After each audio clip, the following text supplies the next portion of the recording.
Fire, highlighting the disturbing state of free speech on America's college campuses. Hannah, I don't know if you've already seen my notes in the doc, but without looking, can you guess? They rated 489 schools, red light, yellow light, or green light, with red being bad free speech policies, yellow being concerning, and green being good. Can you guess what percentage had bad ratings, either yellow or red? Well, I didn't look at your notes that closely, but I did see the press release that they gave on this, and I know it was pretty high. So I want to say it was something over 90%. It was about 85%. So Okay. what we've got here from Fire, is that about what you would have guessed?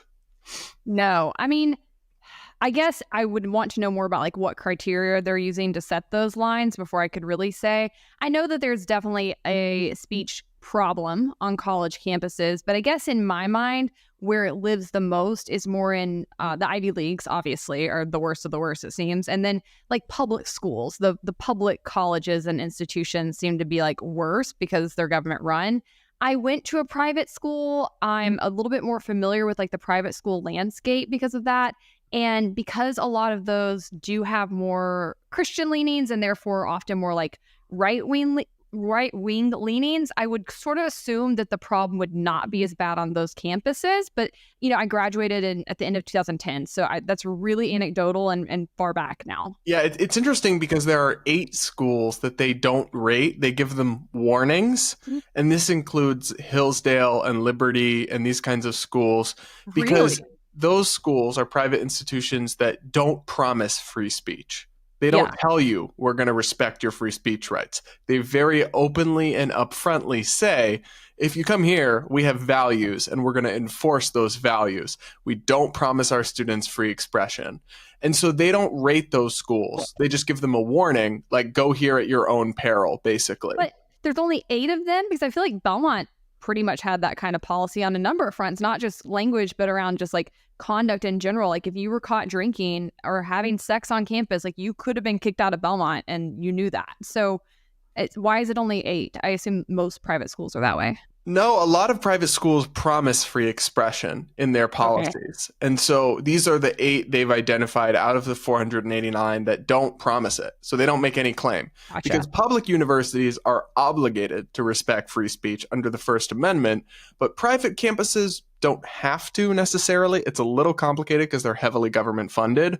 They're not totally privately funded and run.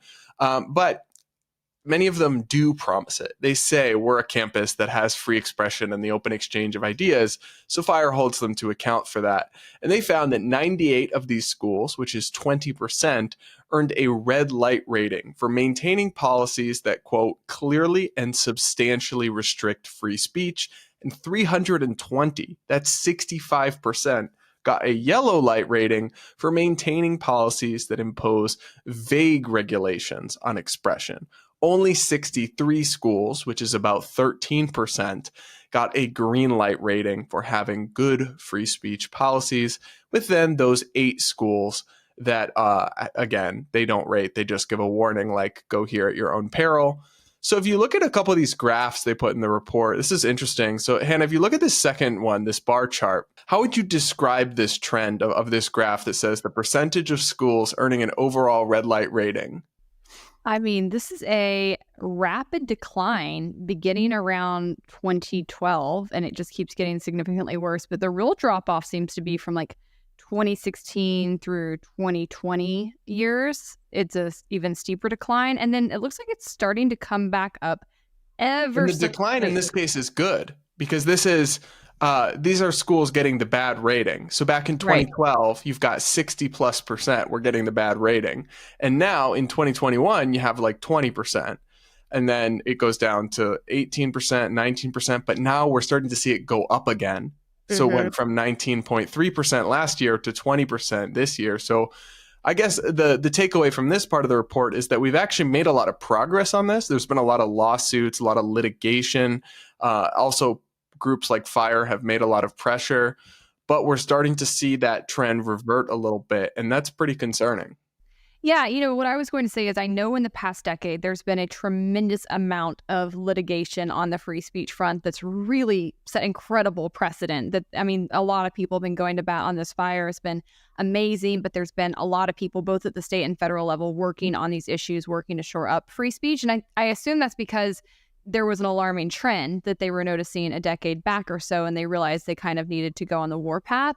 As far as the trend where it's starting to tick back up, I think my inclination would be like, it sort of matters who's in power at a given time. Like, obviously, Biden and his administration and the media is in lockstep with them right now are very censorious. I mean, I can't think of an administration prior to Biden that was worse on free speech and that did more to try to censor Americans and to push for censorship than this one. So I do wonder if that's a trickle-down impact on these universities because that's kind of coming from the top. I don't know. So they break it down, and it turns out a lot of it has to do with speech codes around things like harassment. And Fire included a couple funny examples. Maybe you can just run through these for us of things that students were investigated or punished for under these kinds of speech codes. So they note that just in recent years, pro-choice students criticizing the Supreme Court's abortion ruling were investigated for harassment. A student using a Donald Trump Zoom background was charged with cyberbullying, and even organizing a scavenger hunt was deemed to threaten mental health. I cannot.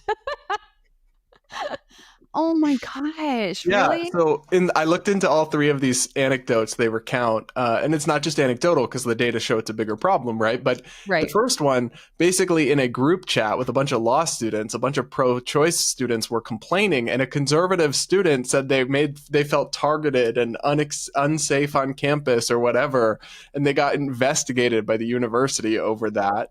The second one is one of the most absurd abuses of cyberbullying rhetoric I've ever heard of, just putting Trump as your Zoom background. And then the third one had a scavenger hunt where some of the things were like risque. It was like, I don't know, it was like give your orientation leader a kiss or something. And they called the Human Resources Department and had a whole investigation on it and said it could harm people's mental health. That was at Syracuse University. So those kinds of are just the small examples, but they're the kinds of things Fire is noting and evaluating when it does these ratings. And to me, they kind of put them into kind of just hilarious detail. All I'll say is this: anybody that's going into HR needs to demand a pay raise in the coming decades because these are the people you're going to have to employ. Can you imagine getting people like this out of college, trying to hire them having to go work in the workforce, and they're complaining about cyberbullying if they see a picture of somebody they don't like, or saying it's harassment if somebody even like mentions anything flirtatious? It is going to be a nightmare having to deal with these people. I can't even, you couldn't pay me enough to have to run those kinds of departments. And it really is something I do think about this a good bit as we progress. Like, what is the workforce going to look like in the coming decades? And I think it's already a bit of a hot mess. It's already very, very difficult to hire good people, to find talent. Brad, you and I've had a little bit of experience about this alone, but like the number of people who will really come in and work and like have a strong work ethic and really like put in the time, it's few and far between already. And when this is the generation that's about to graduate and enter the workforce, it concerns me for our GDP and our economic future. Like, I really am worried. People always say, like, can you picture Gen Z or younger going to war? Who's going to be in the military? And I'm like, that's actually the least of my concerns, because I'd like to see us fight far fewer wars. I'm concerned with who's going to staff the companies when these kind of people need to like go home and cry if they get even slightly offended over something. It's bleak. Yeah, and I think that a lot of the policies actually encourage that kind of behavior. So Fire flagged the specific policies that are getting these schools in trouble with their free speech rankings. One is civility policies. So schools, a lot of them have civility policies that are quickly used to basically police speech that's offensive. And so I think the kind of chilling effect that civility policies, while they might sound nice, it's pretty obviously, going to have a chilling effect. And what you can't have free and open conversations and speech and discourse without offensive or uncivil speech being allowed. The other one, and probably one of the more disturbing ones, is the bias reporting policies. So I didn't know this, but Fire reports most campuses have some form of a bias incident reporting system. a mechanism for reporting speech or conduct motivated by bias toward a particular characteristic. While some of these policies exist only to support those impacted by such incidents, most impose vague consequences on those who engage in what is often constitutionally protected expression. For example, Bates College states that examples of bias incidents include hate speech, sexist jokes, and disparaging remarks on social media. And so the college explicitly says that they reserve the right to address bias incidents that do not rise to the level of a policy violation through actions such as education and retraining and remedial and supportive actions. So many colleges have systems where you can report offensive words or jokes. Like, we're not talking about hate crime, somebody vandalizes your building, you call the campus police. We're talking about a snitch line for if you get your fifis hurt. And honestly, we talked about this on the podcast a few weeks ago, but even legally, trying to say what is a hate crime, what is somebody's intent in doing something, it's a very, very arbitrary, subjective kind of line. And I can't stand this because I see it a lot with other women, actually, where they'll take something that they don't like, or they'll take something that happens to them that's disfavorable, and they'll say, like, it's because I'm a woman, right? Like, I didn't get that promotion because I'm a woman, or I didn't get that job because I'm a woman, or like, and I'm always, in my mind, I'm like, I never think it's because I'm a woman. I think it's because I'm not the best. Like, I'm always thinking, like, okay, how do I improve? How do I get better? But these kinds of things on the books, I think, give people that sort of permission where they can take any slight or anything that doesn't go their way or any disadvantage and say, this is because of this part of my character that this happened, and then turn it into something where this person can actually get in trouble with the university for it. That's going to be a hot mess. And just to compare, I have to tell you how far things have gone, because when I was in college, I was trying to remember the name of the website. I can't find it. I'm sure it's been taken down by now. But there was a website we were all using. It wasn't just Belmont. It was like all university. It was something like Rank My Classmates, something like that, right? And it was like, have you ever used the Neighborhood Watch app? No. Okay, well, it's kind of like that, where everybody's just like ratting on each other and snitching on one another and like spilling the tea. It's like all the hot gossip. And oftentimes, like, you wouldn't actually put people's names, but you would sort of give enough details where people could kind of figure out who it was. And it was juicy. But I imagine nowadays, if you had something like that would get you kicked out of your college just for like gossiping on a website. Yeah, it might actually, because they also have these policies that say the technology usage policies. So, for example, Delaware State University bans the use of any university technology, including the campus internet, to, quote, cause offense to others or, quote, embarrass the university. So if you're on campus Wi-Fi and you post anything offensive, you can get in trouble with your school. So, of course, that leads to this sheltered mindset and this victim mindset. How could it not?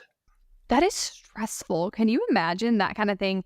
I mean, again, going to Belmont, it stressed me out because for sure I was drinking in my dorm room. Like, I would keep a little like bottle of wine in a backpack because they could come in your room and like raid it at any point and look for it. But we all sort of like bended the rules a little bit, but to a degree, because you very much did know like you could get kicked out if you got caught doing certain things.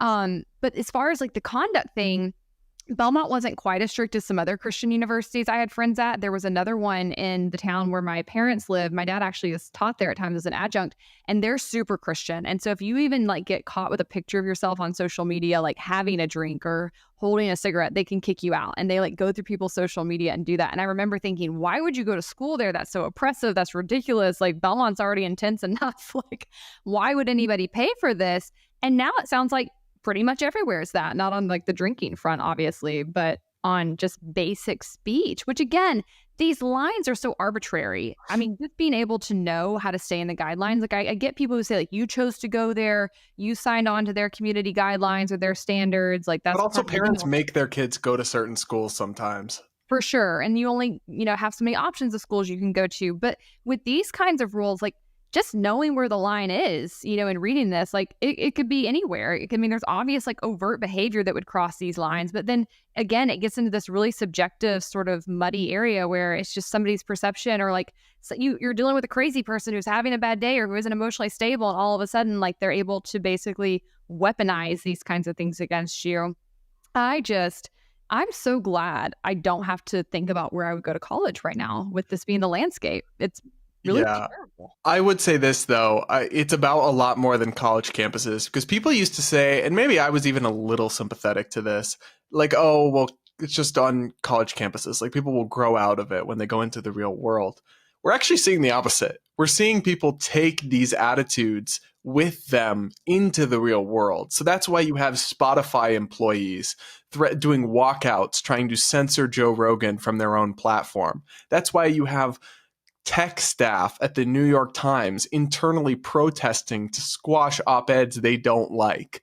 That's why you have people in corporate America who are, embracing DEI and environmental and social governance and activism and wanting to create safe spaces and handing out copies of White Fragility in meetings. And we're seeing this kind of toxic safetyism and anti-free speech, illiberal attitude and atmosphere. It's not just staying on the college campuses. These people are taking it all the way throughout the country with them, including to the highest levels of our politics. I mean, we have members of Congress, woke members of the progressive squad, who describe ideas they disagree with as, quote, policy violence.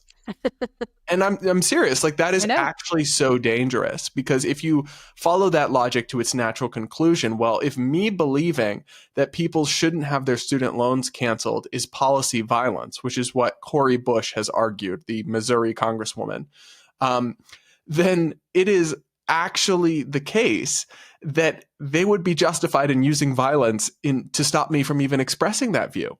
That would just be self-defense. Right? You see how dangerous this path is. And it's not just on the college campuses. It's spreading far and wide beyond that. So I think we have to cut out the rot at its core, where it's coming from, which is these institutions. And I have a few ideas about how we have to do that.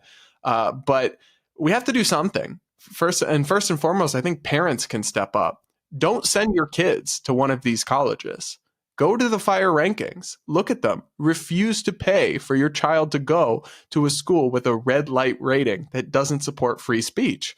Why would you financially enable institutions to disrespect and infringe on basic American principles and values? They'll listen once we start voting with our wallets. If we just complain, they don't give a shit. But if their money starts drying up, they will actually care. I also think we should pressure Congress or state governments or whatever to condition the funding they're giving to these universities on those schools embracing free speech friendly policies. Why should my tax dollars be going to, I mean, we could talk about what extent they should be going anyway, but if they're going to go to these universities, I think the least we could ask is that they respect students' basic civil rights while they're being funded by the taxpayer. Mm-hmm. And thank God for the litigation that's already occurred, because like we pointed out, there is really good precedent that's been achieved. I'm so grateful for groups like FIRE and Net Choice and many others in our movement that are continuing to sue over very overt violations of free speech, both at a policy level and at like a more institutionalized level like this. I think that is probably what's going to happen. Students need to start suing these, especially the public institutions where they do have to uphold your free speech.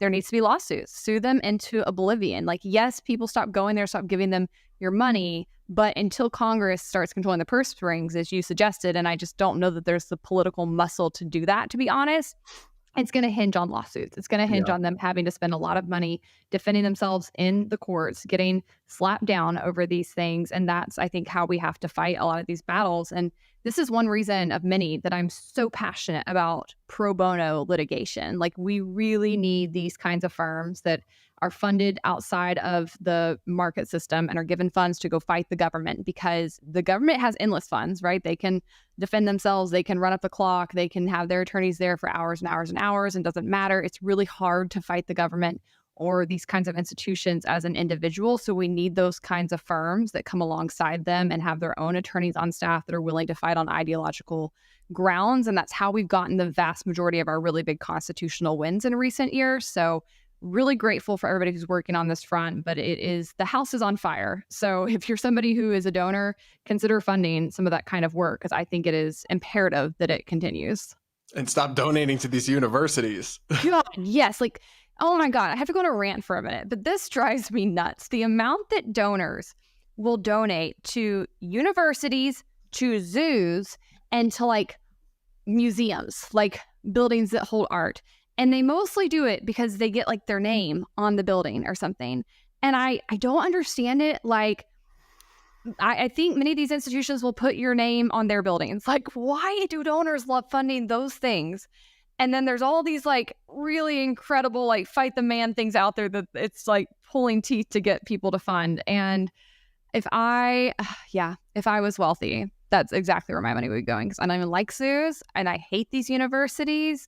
I do like art, but again, my money would be going to these kinds of defenses, because it really is like the legislative body has broken down. It's not operating, right? Congress is not functioning on a multitude of facets. And this is one of them, where they're not coming in and setting policy to effectively fight back as a check and balance on these kinds of things.